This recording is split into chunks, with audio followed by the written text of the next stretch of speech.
Fala galera, tudo bem? Hoje eu tô aqui para falar um pouquinho sobre inglês. Eu já comentei isso antes e a gente sabe que inglês pode abrir as portas quando a gente quer trabalhar fora do Brasil, seja de forma remota ou mesmo mudando para outro país. E hoje eu vou falar especificamente sobre algumas provas e algumas certificações que existem em inglês, que podem ser aí um requisito, dependendo do que você quer fazer, ou se não for um requisito, pode ser um grande diferencial para te ajudar no processo seletivo a ter um resultado positivo aí numa possível entrevista de emprego. Fica até o final do vídeo, porque eu vou dar uma dica de ouro que me ajudou muito quando eu estava fazendo essa prova de inglês. Vamos lá!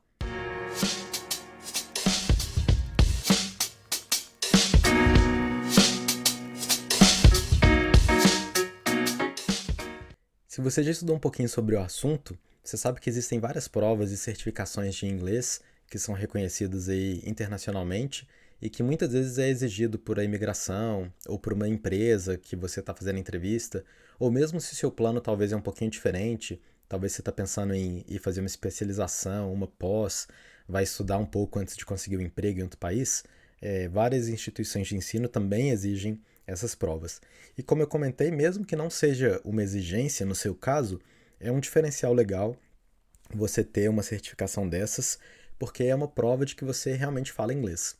Essas provas, elas vão sempre testar 4 pontos. Elas vão testar a sua habilidade de escrever em inglês, sua habilidade de ler em inglês, de falar e de ouvir. E aí cada uma delas tem uma pontuação diferente, tem valores diferentes, tem formatos diferentes.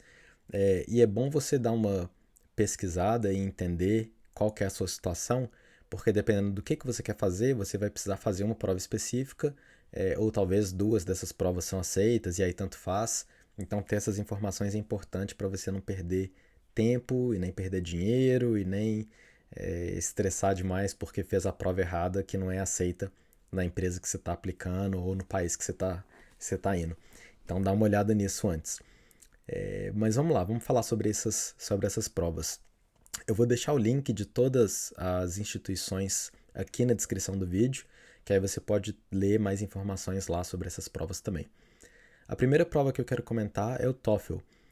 Foi essa prova que eu fiz no Brasil quando a gente estava se preparando para mudar para os Estados Unidos.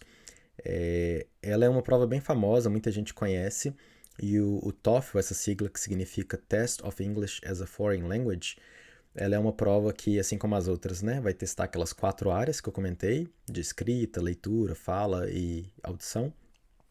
E a nota do TOEFL ela vai de 0 a 120, porque são 30 pontos para cada área. Então, o máximo que você pode tirar é 30 pontos na leitura, 30 pontos na fala, e assim por diante. E aí, se você acertou tudo, você tirou 120 na prova.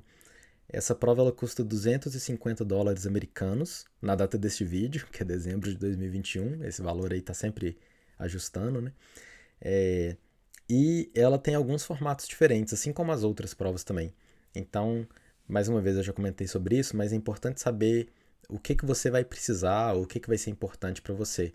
No caso do TOEFL, ele tem uma versão que é em papel, tem uma versão que você pode fazer de casa e tem uma versão online, mas que você precisa ir num centro especializado, às vezes é uma escola de inglês ou algum local autorizado pelo ETS, que é a organização por trás do TOEFL, que é autorizada a aplicar aquela prova, né? Então dá uma olhada aí exatamente o que você precisa. E no site você consegue ver onde que são esses locais autorizados. Você coloca lá que você está no Brasil, qual que é o seu estado, a sua cidade, e você vai ver essas opções. A próxima prova é a prova do IELTS. Essa prova foi a prova que a minha esposa fez já aqui na Nova Zelândia, quando a gente estava num processo de residência, ela precisou fazer essa prova.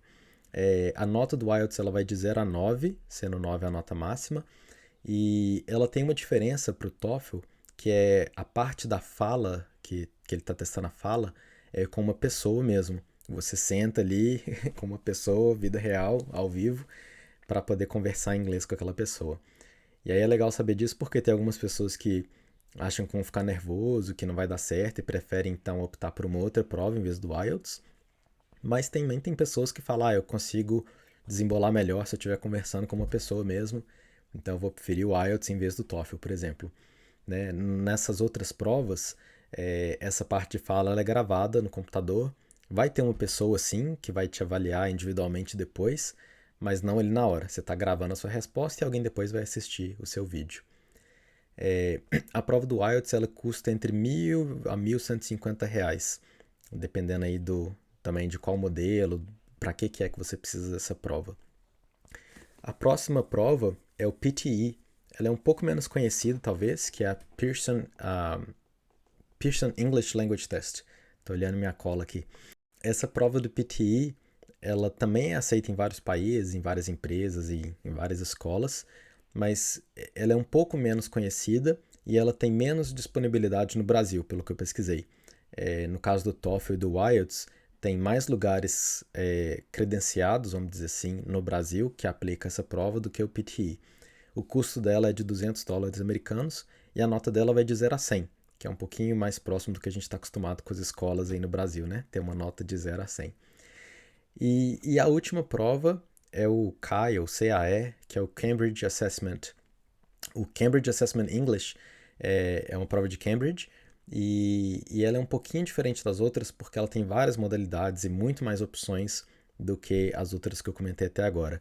Então, para ela, talvez você precisa pesquisar um pouquinho mais exatamente o que você precisa.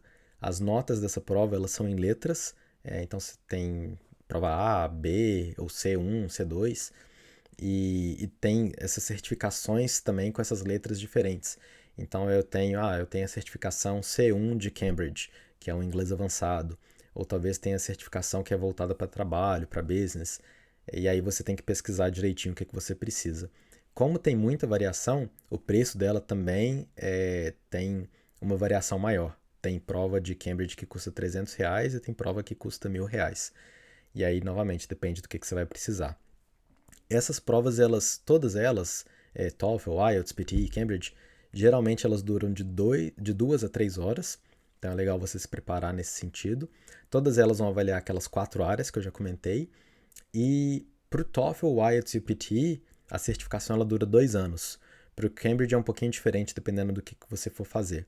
Então é legal você se planejar também para você saber que se você fizer uma dessas provas hoje, esse seu certificado só vai valer por 2 anos. Então entra aí no seu planejamento. E aí agora a dica de ouro que eu comentei lá no início, né, que foi algo que me ajudou muito quando eu estava fazendo o TOEFL, que também ajudou a minha esposa quando ela fez o IELTS. E a dica é, tão importante quanto saber inglês, é saber a estrutura da prova, entender como que a prova funciona. E eu, de novo, estou deixando os links aqui na descrição do vídeo, e nesses links mesmo você consegue ver como é que a prova quanto tempo ela dura, como é que essas sessões são divididas, e você também acha isso muito fácil na internet, é só dar uma pesquisada. Saber isso vai te ajudar a se preparar para a prova de uma maneira mais eficaz, a não ficar nervoso, não perder tempo. Porque geralmente tem um tempo para você responder essas perguntas. Então, por exemplo, na pergunta de fala, vai ser apresentada uma questão para você, você tem algum tempinho para pensar e um tempo para responder. Eu vou dar um exemplo real. Na prova do TOEFL que eu fiz, uma das perguntas era qual foi a viagem mais legal que eu fiz com a minha família. E aí eu tinha ali 10 ou 15 segundos para pensar na resposta, e se eu não me engano eu tinha 60 segundos para responder. Então fica contando ali os 10 ou os 15 segundos, eu não me lembro agora, para eu me preparar. E aí quando acaba esse tempo ele te dá um alerta, um som, um aviso na tela falando pode responder. E aí você tem 60 segundos para responder. É legal ter em mente que quando tá me perguntando qual foi a viagem mais legal com a minha família, na verdade eles pouco se importam com qual foi a viagem que eu fiz, porque eles estão ali para avaliar o meu inglês. Então não interessa se eu fui para a praia ou se eu fui para o exterior ou o que eu fiz com a minha família. O que eles querem ver é a minha habilidade de falar e de responder em inglês. Então ter isso em mente é legal porque vai te ajudar a ocupar, não ocupar, mas a usar o seu tempo com o que realmente é importante. Então, por exemplo, nessa pergunta, se eu gastar ali os meus 10 segundos que eu tenho para me preparar tentando lembrar a viagem, e vou pensar, aquela vez que fui na praia foi legal, mas se bem que a gente foi acampar com os meus primos também, foi bem legal, tinha uma cachoeira, aí eu perdi o meu tempo à toa. Então é melhor você usar o seu tempo para você preparar a sua resposta. Então uma forma mais eficaz aqui seria, eu vou primeiro falar qual foi a viagem, depois eu vou falar por que ela foi a viagem mais legal, e aí eu vou concluir. E aí aqui eu estruturei a minha resposta, usei meu tempo da melhor forma possível e quando começar a contar os 60 segundos da minha resposta, eu posso falar qualquer coisa obviamente, né, que seja condizente com a pergunta, mas não precisa ser uma viagem real que eu fiz com a minha família. Eu poderia responder, por exemplo, seguindo aqui a estrutura que eu pensei, né? Eu vou falar qual que foi a viagem, por que que foi legal e concluir. Aí nesses 60 segundos eu poderia falar: a viagem mais legal que eu fiz com a minha família foi quando a gente foi pro Amazonas, a gente foi lá para Manaus. E aí a próxima parte eu vou falar: e foi muito legal porque a minha família estava reunida, já tinha muito tempo que eu não viajava com os meus irmãos. E foi a nossa primeira vez, foi uma experiência bem diferente, a gente viu várias coisas legais que a gente nunca tinha visto antes. E eu vou concluir. E por isso, essa foi uma viagem muito especial para mim. Eu nunca fui para o Amazonas com a minha família, mas isso não interessa, porque o que eles querem ver é o meu inglês. Então, escolha aí um assunto que você está mais familiarizado, que você tem um vocabulário melhor. Pensa nas estruturas da sua resposta.